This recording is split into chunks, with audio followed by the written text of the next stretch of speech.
Lagi mong tandaan kapatid, maliit man o malaki ang problema, laging may solusyon yan.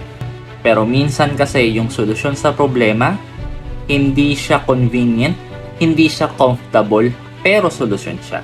Bigyan natin halimbawa, paano pag dumating sa punto na ang problema mo, binigyan ka ng solusyon ni Lord, pero ang solusyon, kailangan mong iwan yung mahal mo sa buhay, kailangan mong iwan yung mga kaibigan mo, kailangan mong i-sacrifice yung mga luho mo, gagawin mo o hindi? Right? So minsan, may mga bagay na may solusyon naman pero ayaw mong gawin kasi ayaw mong mawala itong mga convenient na to sa'yo. Minsan, ang plano mo, gusto mo makaipon ng pera. Basic na lang, gusto mo makaipon ng pera. Ang solusyon dyan, bawasan mo pag-inom, bawasan mo pagbili ng mamahaling kape, bawasan mo pagkain sa mga mamahaling restaurant, matuto ka magluto, o kaya kung hindi ka